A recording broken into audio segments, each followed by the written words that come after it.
তো আজকে ছিল বাবুর ভ্যাকসিন, 9 মাস কমপ্লিট হলে যে ভ্যাকসিনটা দেওয়া হয় ওই ভ্যাকসিনটাই ছিল। তো ওখানে আমরা গিয়েছিলাম বাবুকে নিয়ে ভ্যাকসিন দিতে। তো দেওয়া হয়ে গেছে, খেলছিল এখানে বসে বসে। আর আমরা এখানে ভীষণটা গরম পড়ছিল, তাই এখানে চিপস কেনা হয়েছিল, সেটাই আমরা খাচ্ছিলাম।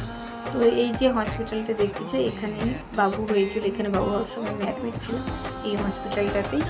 তো খুব মানে অনেক আগের কথা না মনে পড়ছিল, আগের বছরের কথা, আমরা যখন এই টেস্ট করাতে যেতাম বা চেক আপের জন্য যেতাম, ভীষণ ভয় লাগতো যে কীভাবে সব কিছু ভালোভাবে মিটবে।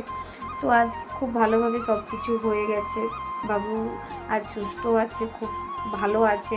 তো দেখতে একটু 9 মাসে কমপ্লিট হয়ে গেলো, তাই আমরা গিয়েছিলাম ওর ভ্যাকসিনেশনের জন্য।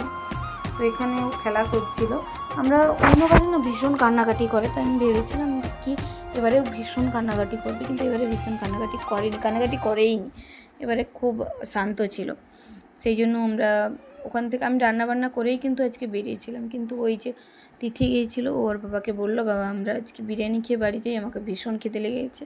কেননা আমরা না অনেক সকাল সকালেই বেরোই, ওখানে নইলে লাইন দিতে হয়, ভিড় হয়ে যায়।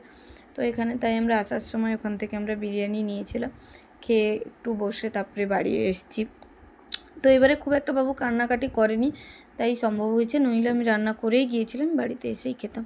তো রাতের দিকেও একটু কাঁদছিল, তাই আমি আর তিথি নিয়ে ওকে বাইরে একটু ঘোরাঘুরি করছিলাম।